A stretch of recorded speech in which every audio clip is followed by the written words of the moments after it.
This motorcycle is one of the reasons bakit pwede tayo magkaroon ng malaking cc na motorcycle without giving up practicality. Mga boss, ito nga pala si Honda Click 160, and if gusto mo ng 160cc motorcycle but on a budget, na merong gulay board, kasya ang half-face helmet mo sa kanyang underseat compartment, pwede ipang work, ipang gala, at pwede rin ipang mini adventure, then baka isa to sa mga pwede mong i-consider na motorcycles. So ang tanong, sulit kaya to sa mga budget nyo? Kaya sa video na ito, pag-usapan natin about isang kanyang specs and key features, first impressions regarding sa comfortability, affordability, tsaka usability. Who is this best for? Si Honda Click 160. 3 things that I like and 1 good thing to improve na sa tingin ko magugustuhan nyo rin. And ang final thoughts natin dito, whether it's a good motorcycle option or a must-buy motorcycle kind of decision. Pero bago natin pag-usapan yan, si Honda Click 160 nga pala is priced around 116,900 pesos with the new colorways of color white, color gray, and color black. Pero ako honestly mga bossing, maganda talaga yung mga pinaka first color na na-release ni Honda Click 160. Mas medyo elegant siya doon. But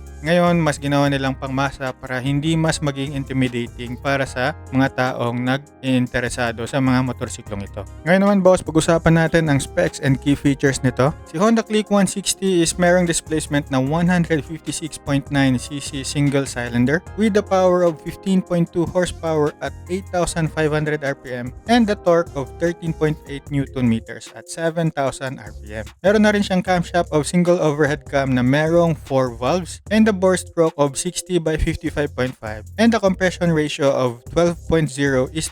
Yung fuel capacity niya naman is naka 5.5 liters and a weight of 116 kilograms. Meron na rin tayong Honda ESP dito, which is Enhanced Smart Power. Tapos yung fuel efficiency naman natin dito is naka 46.7 kilometers per liter. Naka CVT auto na nga pala to with an ACG starter, naka silent starter na rin, and an auto start stop. Liquid cooled na nga rin pala to, merong keyless. Kaso nga lang combi brakes tayo dito, so to disc brake sa harap at drum brake sa likod. Tapos naka monoshock rin naman tayo sa likod. However, meron naman tayong 18 liters of underseat compartment dito na pwede mapaglagyan ng half-face helmet, and yung instrument panel naman natin is naka-digital, which is pag-uusapan natin yan mamaya. Pag-uusapan muna natin ang kaniyang dimensions, which is yung seat height niya is around 778mm, while yung ground clearance niya naman is naka 138mm.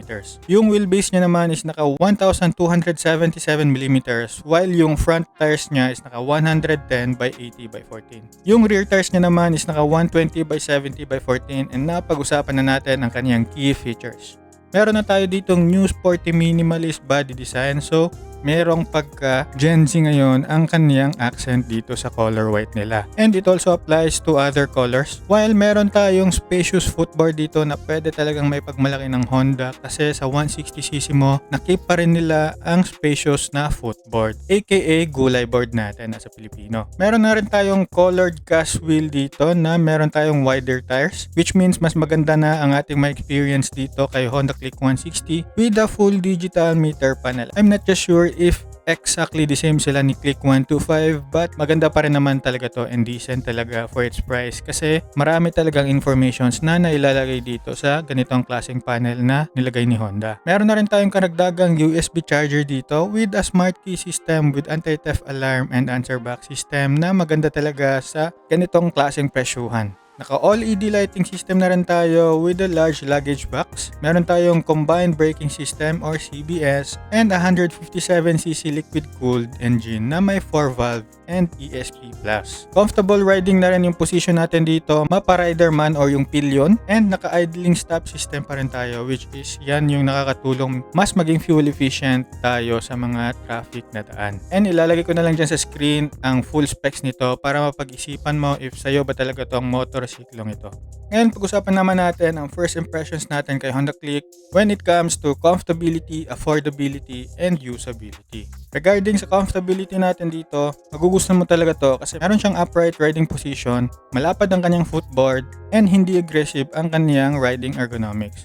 So that means meron tayong relax na experience. So kahit pa naka 160cc ka na dito sa motorsiklong ito, hindi ka talaga mai-intimidate kahit na mas malaki yung cc niya compared sa mga decent na 125cc motorcycles. Ngayon naman sa usability, dito talaga mananalo si Honda Click 160 kasi nga 'di ba 160 meron ka ng gulay board, meron kang utility hooks, meron kang charging socket, tapos mas gaganda pa kasi accessible to sa mga customization such as pagdagdag ng top box. Kaya sobrang ganda nito pang work, panggala, pang quick escape at saka mga mini adventures mo. And last but not least, sa affordability, with a price of around less than 120,000 or around 117,000 with a 160 scooter range at saka ganitong klaseng engine, I'm not sure if meron ka makikitang ganitong klaseng CC for this kind of segment na ganito klase ang mga specs niya sa mga kilalang brand dito sa Pinas such as Honda, Kawasaki, Suzuki, and Yamaha. Ngayon naman, para kanino ba talaga si Honda Click 160? Si Honda Click 160 is perfect para sa mga riders na nakukulangan na sa 125cc engine. Gusto ng mas malakas na makina, pero ayaw pa rin bitawan yung scooter convenience kind of experience. Kasi nga 'di ba, meron siyang gulay board, meron siyang underseat compartment na kasya ang half-face helmet, pwede siya lagyan ng top box, meron pa siyang utility hook, meron pa siyang charger. So that simply means convenience and comfort combined as one sa motorsiklong ito. Next naman, best tong motorsiklong ito para sa mga naghahanap ng 160cc na motorcycle na merong work-life balance na pwede i-combine pag gamit tong motorsiklong ito. Pwede kasi pang delivery, pwede pang commute, pwede rin pang araw-araw if ever gagamitin mo to from your house to office kind of situation. And lastly, para to sa mga riders na naghahanap ng comfort, convenience over sporty experience. Para to sa mga taong gusto lang mag-isip ng place A to place B,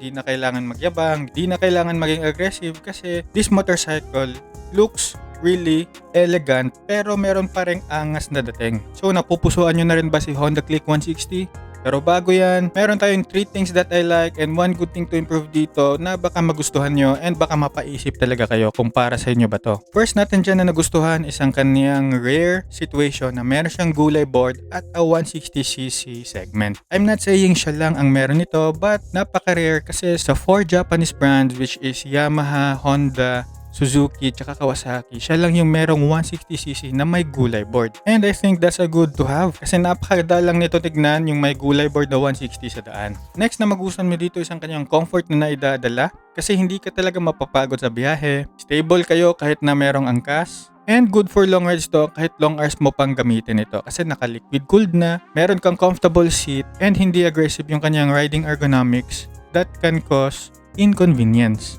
And last but not the least na magugustuhan mo dito is ang kaniyang convenience. I think having a motorcycle na merong gulay board, utility hooks, kasya ang half-face helmet, merong charging socket na naka 160cc, isa talaga to si Honda Click 160 sa pinaka-versatile motorcycles na nakita ko dito sa Honda na pwede talagang maipagyayabang if ikaw yung may-ari nitong motorsiklong ito. Bakit ko nasabi to? Kasi yung motor na yung nag-adjust para sa lifestyle mo. And alam naman natin na walang perfectong motor.